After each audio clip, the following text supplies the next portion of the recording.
balita na ika'y mawiwili. Mga nagbabagang kamao, mga So mga par, matapos nga po ang matapang na hakbang ng super lightweight superstar na si Ryan Garcia, matapos nito ipaalam sa kanyang mga boxing fans na pinipilit daw nito ngayon mga idol na makuha ang laban sa WBC champion Devin Haney, kung saan maraming mga fans ang nagulat mga idol sa ginawa ni Garcia dahil mukhang mataas na ang tapang nito sa kanyang sarili at hindi na siya natatakot na harapin ang mga fighter na mas malaki sa kanya at kakapanalo lamang sa laban kontra sa number 1 na bogeyman sa 140 pounds na si Regis Prograis. At sa naging tanong naman mga idol kay Magito kung bakit gusto niya lumaban sa malalaking laban at mga totoong halimaw sa dibisyon, isa lang po ang naging sagot ni Ryan dito mga idol. Ayaw daw talaga nito maging cherry picker sa kalaban. Gusto niya daw lumaban sa malalakas para maibalik ang magandang pangalan ng boxing sports. Ang boxing daw kasi mga idol, sports ito ng tunay na mandirigma at hindi lamang para sa negosyo. Dagdag pa ni Ryan, gusto niya daw maibalik ang old school boxing lalo na noong 90s at 20s dahil ito daw ang panahon na nag-boom at sumikat talaga ang boxing dahil sa mga super fight na nangyayari kada taon. Malalakas daw kontra sa malalakas ang laban. Hindi kagaya daw ngayon na puro tune-up fight lamang.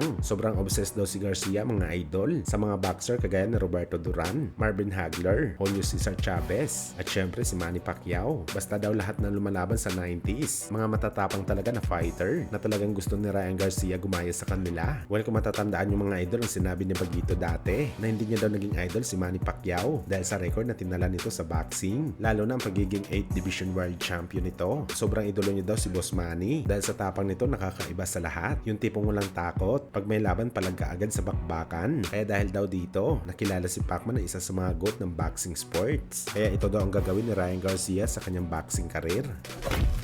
Sa kabilang banda naman mga idol, matapos nga natin pinag-usapan ang naging panayam ni Naoya Inoue sa Fight Hype kung saan sinelyuhan ito mga idol ang fantasy fight nila ni Gervonta Tank Davis sa future na malabo daw talaga mangyari ang laban dahil sobrang layo daw ng kanilang dibisyon. Kung saan mga idol, nagbigay rin po ang Hapones ng reaksyon sa tanong sa kanya kung deserving ba ito na maging pound for pound king kumpara kay Crawford sakaling maagaw nito ang dalawang titulo sa kamay ni Marlon Tapales. At ayon kay Inoue mga idol, hindi pa daw niya masasabi sa ngayon. Depende daw ito mga idol sa resulta ng laban niya sa Pinoy Champion. Well, kapag ganito ang senaryo mga idol, mukhang no choice talaga si Inoue kundi pilitin ito na makuha ang impresibong panalo kay Marlon Tapales. Ito nga mga idol ang brutal knockout kagaya sa ginawa nito sa rematch niya kontra sa ating Filipino Flash Nonito Donaire Jr. na tinapos niya ang laban sa loob lamang ng 2 round kung saan dito niya nakuha mga idol ang kauna-unahang pound for pound king niya sa boxing sports.